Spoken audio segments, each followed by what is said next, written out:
I see the concept of a Fazbear conspiracy caught your interest. Can't say I blame you. You're a theorist. Video game conspiracies are literally what we do best. And this connection between these characters immediately seems suspicious. It couldn't just be a coincidence, right? Oh no, my friends. This rabbit hole is big. Big enough to fit every iteration of William Afton we've had throughout the years. No, not you. Get out of here. Honestly, why do you even exist? What I'm trying to say is that a coincidence implies this kind of similarity has only happened once. However, thanks to Secret of the Mimic, we've actually got a bunch of quote-unquote coincidences between the original set of games and the new lore we've learnt about from this new game. Just look at one of the other important Murrays, Edwin. He is a brilliant robotics engineer whose life is defined by two things: his incredible world-changing inventions and the soul-crushing loss of his wife and son. He's a genius haunted by tragedy, whose own creations ultimately become twisted into something monstrous and turn against him, killing both him and his son. Now, flip over to what the original games told us about William Afton, a creative robotics genius whose entire family story is defined by loss and tragedy at the hands of the killer robots he created. Baby kills Elizabeth, Fredbear kills David, and Michael is then killed by the fun times. We also have the mysterious and absent Mrs. Afton, who we've theorized about in the past being represented by Ballora, the musical ballerina from Sister Location, mostly because of the song she sings. Why do you hide inside your walls when there is music in my halls? All I see is an empty room, no more joy, an empty tomb. Again, doesn't that sound familiar? Almost like it's exactly how M1 Fiona feels. Her husband locked away inside his walls, trying to work on projects, not spending any time with her. I miss you.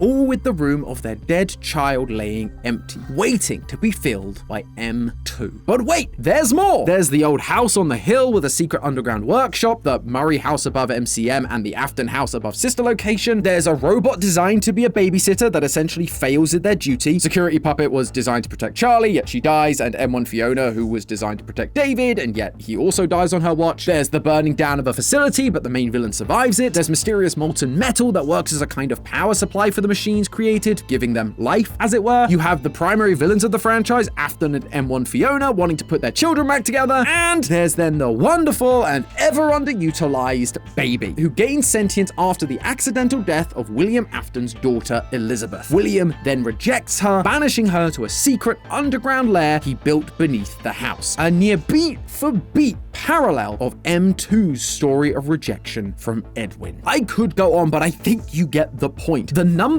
of times the stories from older games paralleled the stories of the Murray family cannot be purely coincidence. It's a pattern. They say history is doomed to repeat itself, but when it's this much, and when it involves as shady a company as Fazbear, you know there's something more going on. And that something is bigger than I could have ever imagined. Ladies and gentlemen, the reason these things all line up so perfectly is for one simple reason. The stories from the first 7 games, the ones that told us everything we knew about Henry, Charlie, William, Elizabeth, Michael, and David, are entirely made up. Now, to some degree, we knew this already. In my theory crafting livestream, I kept bringing up the idea that in Help Wanted, we had told point blank that the games were just that, games. Were total fabrications from the mind of a complete lunatic. The books corroborated this with stories like The Monty Within, where kids refer to Pizzeria Simulator as an in-universe game, where the mediocre melodies come from. But we also learned from Tape Girl that the whole indie dev story wasn't entirely truthful. It's an elaborate cover-up to make light of what happened. And so we basically used that line as a way to explain away some of the inconsistencies, but really the stories were just as we originally thought. However, since then, we've had a few more pieces of evidence that would seem to suggest they're not fictionalized versions of real events, they're just fiction. One of the earliest stories from Tales from the Pizzaplex is Help Wanted, and in it we learn about Steve Snodgrass, a developer that was hired by Fazbear to make the first 3 to 4 games to make light of the rumors of murder and death surrounding the business. But as he works on it, his mind begins to fall apart thanks to sound illusion discs. Not only did Fazbear never tell him what the story really was, he was working purely on rumors, he was also being driven insane. So how trustworthy is that? And in the Walmart exclusive Tales story Monster, yeah, we're going that deep here, we learn about a kid who writes stories about a pizzeria owner in the local paper, claiming that he is a serial killer and abuser, turning the whole town against him. In fact, the stories he whips up sound an awful lot like the FNAF 1 newspapers we see in the game. But throughout the story, we're told explicitly that these stories are completely fictional, fabrications made up by a kid with a grudge. And if that's the case, we're being shown that these FNAF 1 newspapers also can't be trusted. And with that in mind, it makes you question what else can be trusted. Of course, I'm not saying that absolutely everything is fake. If we have corroborating evidence, especially from the Steel Wool era of games, the ones that took that meta approach and revealed to us the real world that these games existed in, then we should be good to go. Like, we do know that William and Henry existed. They're mentioned in Secret of the Mimic audio and text logs. Likewise, a FNAF 6 location definitely existed because we find it underneath the Pizzaplex. And clearly, there was an incident or incidents that Fazbear wanted to cover up with a set of video games in the first place, as we're told about in Help Wanted. However, what I'm saying is what caused those events might now be something entirely different, because outside of those in-universe games, we don't really have any evidence for them, and so we can't rely on them as 100% true, or even rely on them happening as we saw them at all. And when you open up that can of worms, suddenly everything we thought we knew is thrown into question. Was William Afton actually a murderer, or just an awful business owner? Did Michael die and come back to life as a purple husk? Was anything ever really possessed by spirits to begin with? Maybe instead of a murdery business owner with a bunch of ghost children possessing animatronics, it was always just a rogue AI that Fazbear got their hands on, they couldn't control, and had a habit of stuffing people into suits that could also mimic the behavior and voices of children. I mean, Scott did say that was the kind of story he was more interested in telling. I know there's a little bit of a divide with maybe me and the fan base. I have a tendency to lean sci-fi, even though I try to come back into the roots of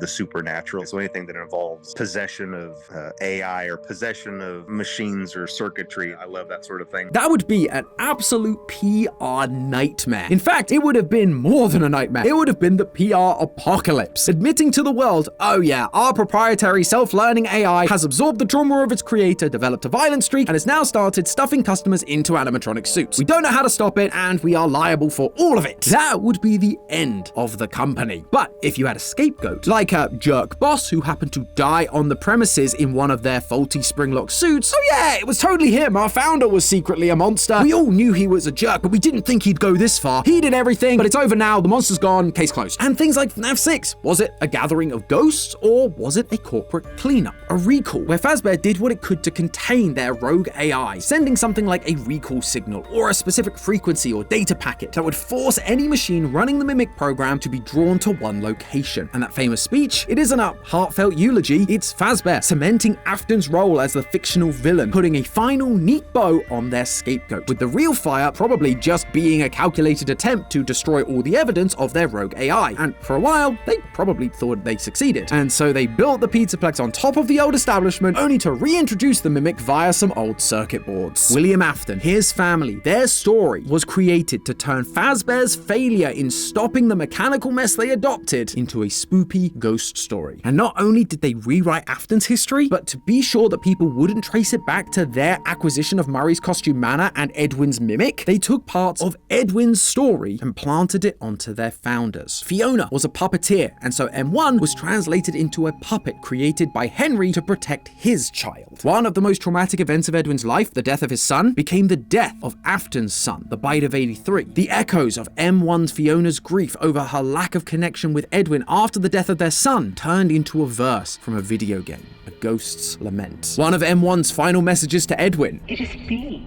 I'm Fiona. became the word screamed by another overarching and vengeful spirit. Even the words that Edwin actually spoke to M1 Fiona about M2, that it could never replace his real son, are now just the infamously confusing line we hear in a fictional show. The baby isn't mine. Fazbear may not have stolen Edwin's inventions, but they did steal his story, twisting it and removing all memory of Edwin and his contributions from the equation. His merits and faults split apart and grafted onto a scapegoat to keep it all in-house, while also absolving themselves of all wrongdoing. But while I think there is a lot of evidence to support this whole idea, from the parallels in the games, lines in the books, even Scott himself, there's just one issue that I cannot shake. It kinda sucks as an answer. It's basically turning around and telling us, yeah, the last 10 years of theorizing, it doesn't matter, start over. And that is just super disheartening for us fans who have spent all those years trying